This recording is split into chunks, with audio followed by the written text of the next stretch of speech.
हम हैं नया IDN 7 हौसला है। दिल्ली से नीरज गुप्ता हमारे साथ हैं, मुंबई से निशात शम्सी, फरीदाबाद से रवि सिंह और लखनऊ से शरभ मणि त्रिपाठी इस वक्त हमारे साथ हैं। और भी रिपोर्टर्स हमारे साथ जुड़ रहे हैं, लेकिन सबसे पहले आपको एक ऐसी खबर दिखाते हैं जो एक हौसला बढ़ाने वाली खबर है। बिहार के दरभंगा एक छोटे से शहर का रहने वाला हर्षित सौमित्र, उम्र सिर्फ 5 साल और 11 महीने, और इसने इस उम्र में पर्वतारोही बनने का विश्व रिकॉर्ड अपने नाम करा लिया है। हर्षित ने साहस के बूते 5545 मीटर ऊंचाई वाले पहले बेस कैंप और उसके बाद उससे भी ऊपर वाले काला पत्थर वाले इलाके तक चढ़ाई की है, पर्वतारोहण किया है और उसने एक वर्ल्ड रिकॉर्ड को तोड़ दिया है। इस प्यारे से बच्चे ने, जो आपके स्क्रीन पर आपको नजर आ रहा है, इसने ये सफलता 18 अक्टूबर को हासिल की। वहां पहुंचकर उसने तिरंगा लहराया, जय हिंद का उद्घोष किया। वैसे हर्षित के पिता राजीव सौमित्र भी जाने माने पर्वतारोही हैं। मंगलवार को पत्रकारों से रूबरू होते हुए हर्षित के पिता ने बताया कि उनके बेटे को 2 साल की उम्र से ही पर्वतारोहण की क्षमता आ गई थी, यानी 2 साल में ही वो माउंटेनियर बन गया था और उसको लगातार प्रशिक्षण तब से दिया जा रहा है। उसी का नतीजा है कि 5 साल 11 महीने की उम्र में एवरेस्ट के बेस कैंप से ऊपर काला पत्थर तक चढ़ाई की है इस छोटे से बच्चे ने। पहाड़ पे गए थे आप?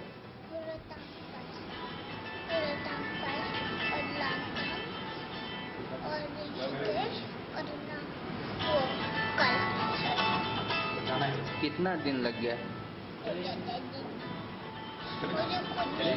बहुत ज्यादा दिन लगा है। अच्छा, वहाँ पे क्या सब था? बर्फ था। डर भी लग रहा था? डर नहीं लग रहा था। अब कहाँ चढ़ना है? हाँ, एवरेस्ट पे। कब?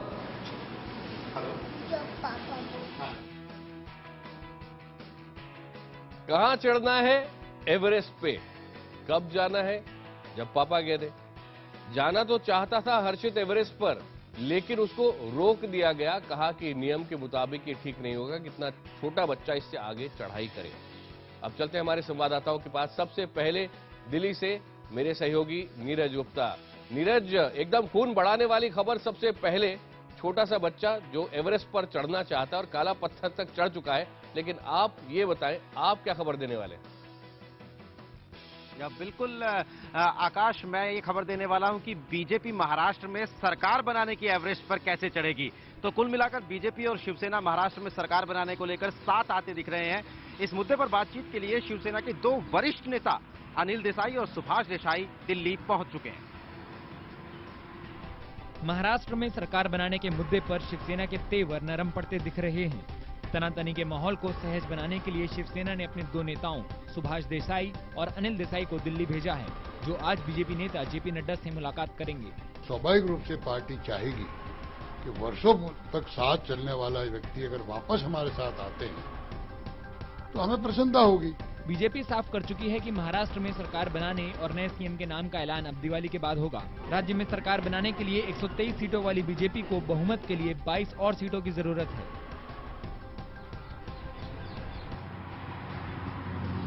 अगली खबर के लिए चलते हैं सीधे मुंबई, जहां हमारे मुंबई ब्यूरो चीफ निशात शम्सी मौजूद है। निशात। बिल्कुल, लेकिन पहली खबर मुंबई के मलाड इलाके में, जहां एक शिव सैनिक की हत्या के बाद माहौल जो है तनावपूर्ण बना हुआ है। फिलहाल पुलिस ने वहां पर भारी सुरक्षा व्यवस्था का इंतजाम किया है। लोग उत्साह में हैं और काफी ज्यादा तोड़फोड़ की गई है उस इलाके में। तो फिलहाल पुलिस की कोशिश है कि इलाके को और भी सुरक्षित बनाया जा सके।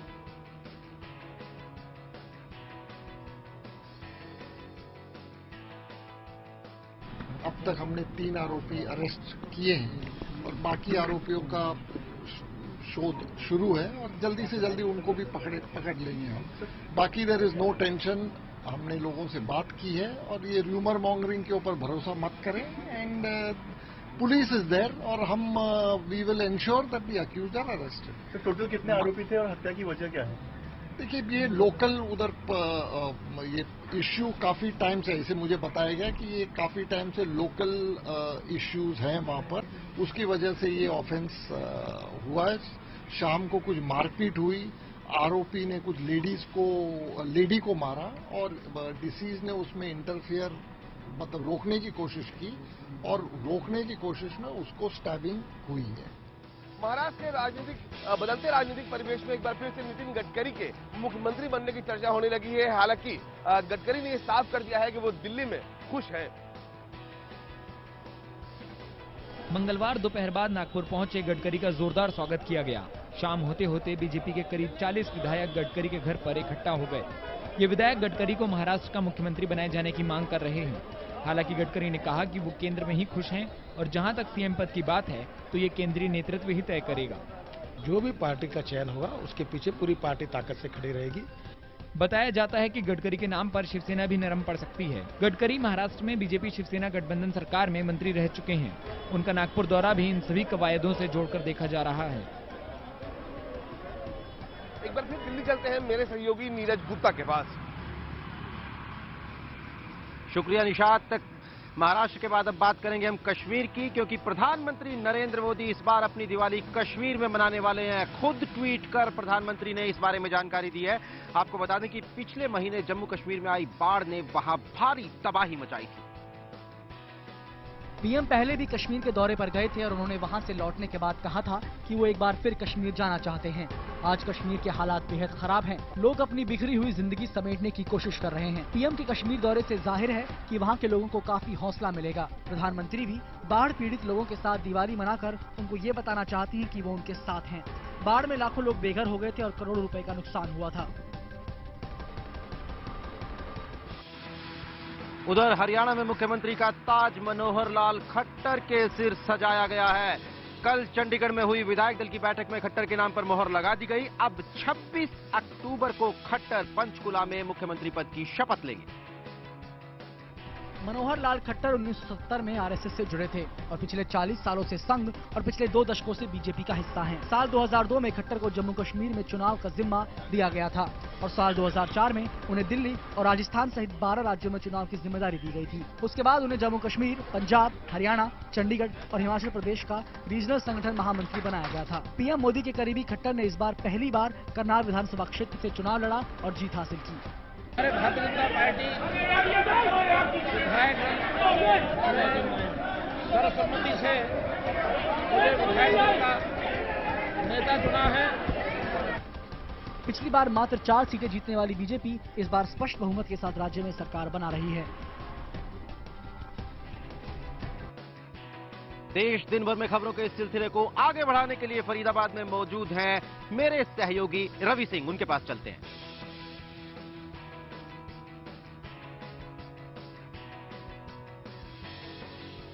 शुक्रिया नीरज। फरीदाबाद की अगर मैं खबर बताऊं तो फरीदाबाद के दशहरा ग्राउंड में पटाखा बाजार में भीषण आग लगने से करीब 250 दुकानें खाक हो गई।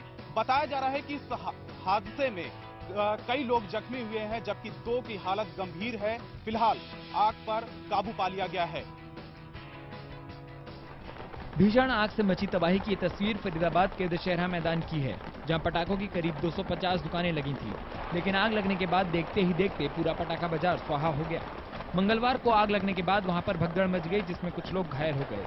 घायलों को पास के ही मेट्रो और बीके हॉस्पिटल में दाखिल कराया गया है। पहले 5-8 की गाड़ियां खड़ी होते हुए मौजूद था। मेरे सामने मेरे पीछे वाली दुकान पे आग लगी है। भीषण आग में लगभग 7.5 करोड़ के पटाखे जल गए। करीब 150 वाहन भी खाक हो गए। दुकानदारों का आरोप है कि प्रशासन की लापरवाही के चलते ये हादसा हुआ है। बाजार की सभी दुकानें आपस में सटी हुई थी। इसी के चलते एक दुकान में आग लगने के बाद पूरी तेजी से बाजार में फैल गई।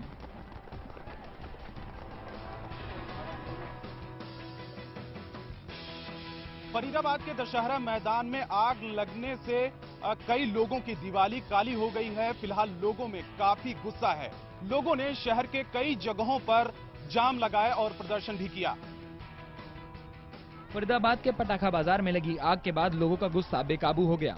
लोगों ने नीलम चौक समेत शहर में जगह जगह गाड़ियां रोककर जाम लगाया। मौके पर मौजूद लोगों के मुताबिक पटाखा बाजार के पास पहले से ही दमकल की गाड़ियां तैनात रखनी चाहिए थी, जो कि हादसे के बाद मौके पर पहुंची। अगर फायर ब्रिगेड टाइम पर वहाँ पे होती तो आग पे काबू पाया जा सकता था। अब दिल्ली की खबरों के लिए चलते हैं हमारे सहयोगी सैयद सुहेल के पास।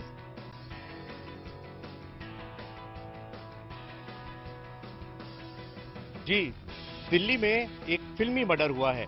बिल्कुल फिल्मी अंदाज में एक सिरफिरे आशिक ने प्यार में रोड़ा बने लड़की के मामा को पहले तो अगवा किया और उसके बाद 1 घंटे तक सड़कों पे घुमाने के बाद उसका कत्ल कर दिया।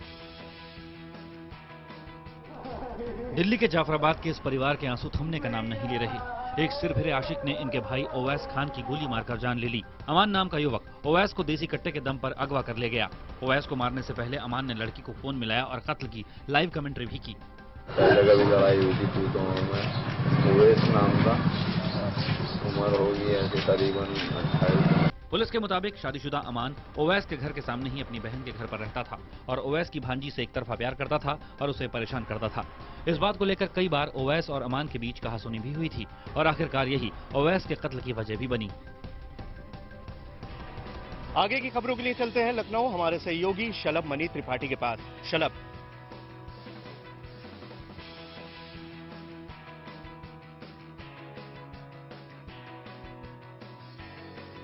शुक्रिया। यूपी पुलिस के कारनामों की लंबी फहरिस्त में अब एक और कारनामा शामिल हो गया और ये कारनामा है फर्जी मंत्री को सुरक्षा देने का।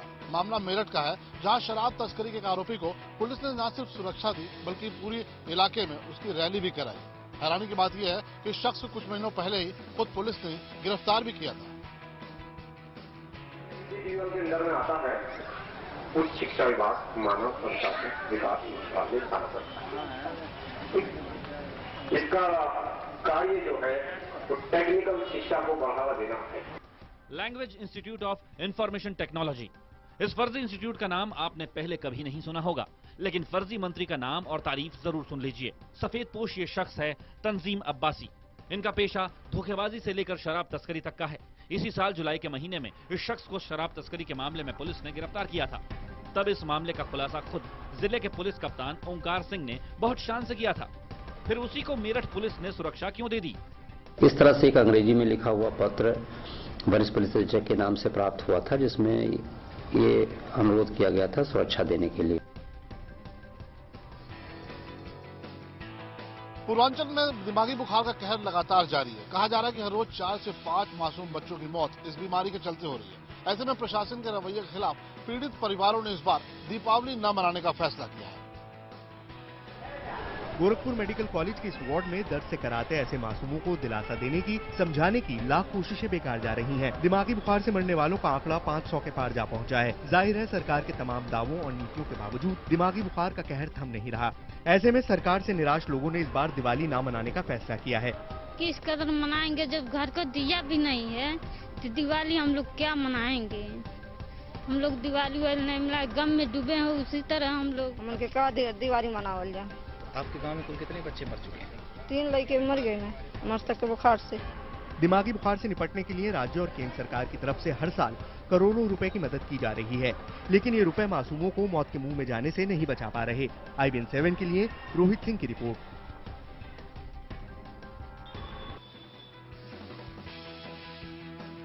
देश दिन भर में अब कुछ और खबरें संक्षेप में। दिवाली के मौके पर दिल्ली समेत सभी राज्यों को आतंकी हमले की आशंका को लेकर अलर्ट जारी किया गया है। बिजनौर और बर्दवान में आतंकी मॉड्यूल के खुलासे और वहां से बड़ी संख्या में आतंकियों के पकड़े जाने के बाद खुफिया एजेंसियों ने सरकार को इस बार दिवाली पर खास इनपुट दिए हैं। अलर्ट के बाद दिल्ली में सुरक्षा के चाक चौबंद इंतजाम कर दिए गए हैं। यूपी के पूर्व मंत्री वीरेंद्र सिंह बुंदेला के खिलाफ ललितपुर में मामला दर्ज किया गया है। बुंदेला पर आरोप है कि उन्होंने कुछ लोगों की जमीन पर अवैध कब्जा कर रखा है। जबकि लोगों ने इसका विरोध किया तो उन्हें बंधक बनाकर मारपीट की गई। बिहार के मुंगेर जिले में एक मंदिर पर कब्जे को लेकर पुजारियों के 2 गुट ही आपस में भिड़ गए। इस खूनी संघर्ष में एक पुजारी की मौत हो गई है। पुलिस ने इस मामले में 3 लोगों को हिरासत में ले लिया है। पिछले 2 साल में दोनों गुटों के बीच कई बार संघर्ष हो चुका है। कानपुर के बाबूपुरवा इलाके में पुलिस ने छापा मारकर करीब 6 लाख रुपए के अवैध पटाखे जब्त किए हैं। इन पटाखों को एक गाड़ी में भरकर शहर के बाहर ले जाया जा रहा था। पुलिस को अब गोदाम मालिकों की तलाश है। विशाखापट्टनम में हुदहुद तूफान के बाद गंदे हुए किनारों को साफ करने का जिम्मा अब बीजेपी सांसद पुरंदेश्वरी देवी ने उठाया है। मंगलवार को पुरंदेश्वरी देवी स्वच्छ भारत अभियान के तहत अपने समर्थकों के साथ समुद्र के किनारों को साफ करती हुई नजर आई।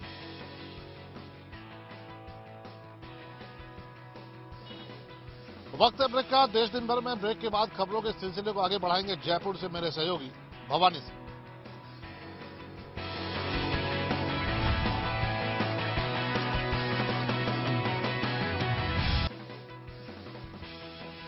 एक नाबालिग लड़की के साथ दरिंदगी का मामला सामने आया है।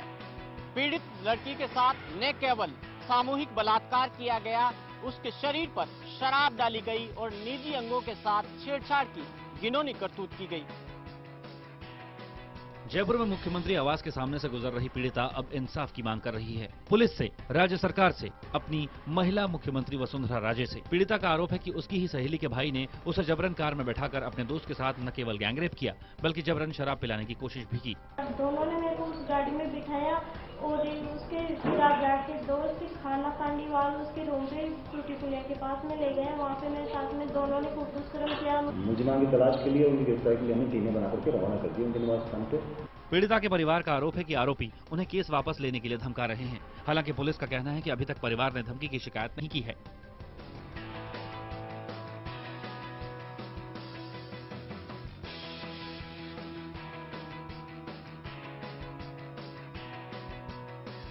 शुक्रिया आकाश।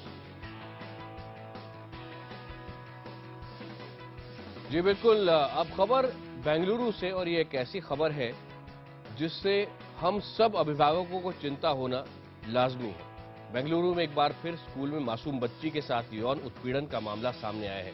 पुलिस में दर्ज कराई शिकायत के मुताबिक ये बच्ची वहां स्कूल में थी। मां उसको स्कूल लेने पहुंची तो बच्ची रो रही थी, असामान्य बर्ताव कर रही थी, उसको बुखार आ गया था।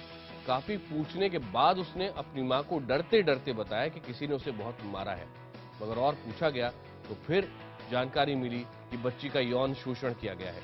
इस मामले में पुलिस ने पॉक्सो सहित केस दर्ज किया है। साथ ही सीसीटीवी फुटेज भी खंगाली जा रही है और स्कूल के कर्मचारियों से पूछताछ की जा रही है। पिछले 4 महीने के अंदर किसी स्कूल में इस तरह की ये तीसरी वारदात है। सूरत में हीरा कारोबारियों ने मिलकर चार्टर्ड प्लेन की सेवा शुरू की है। मंगलवार को कारोबारियों का पहला चार्टर्ड प्लेन सूरत हवाई अड्डे पर उतरा। अपने कर्मचारियों को बम्पर बोनस देने वाले हीरा व्यापारी सावजी ढोलकिया भी प्लेन के मालिकों में शामिल है। दिवाली की जबरदस्त रौनक देश भर में देखने को मिल रही है, मगर ये देखिए जयपुर में क्या है। शहर के वैशाली नगर में सबसे बड़ा दीपक बनाया गया है। ये दिया 15 फीट ऊंचा है, 15 फीट चौड़ा है। इतना बड़ा दिया बनाने में समय भी लगा तकरीबन 1 महीने का। आज छोटी दीपावली के दिन इस दीपक को प्रज्वलित किया जाएगा। और दिवाली से पहले राजकोट में आतिशबाजी का शानदार नजारा देखने को मिला। इस दौरान नियाग्रा फॉल्स समेत तमाम तरह के खूबसूरत नजारे भी आतिशबाजी के जरिए दिखाए गए।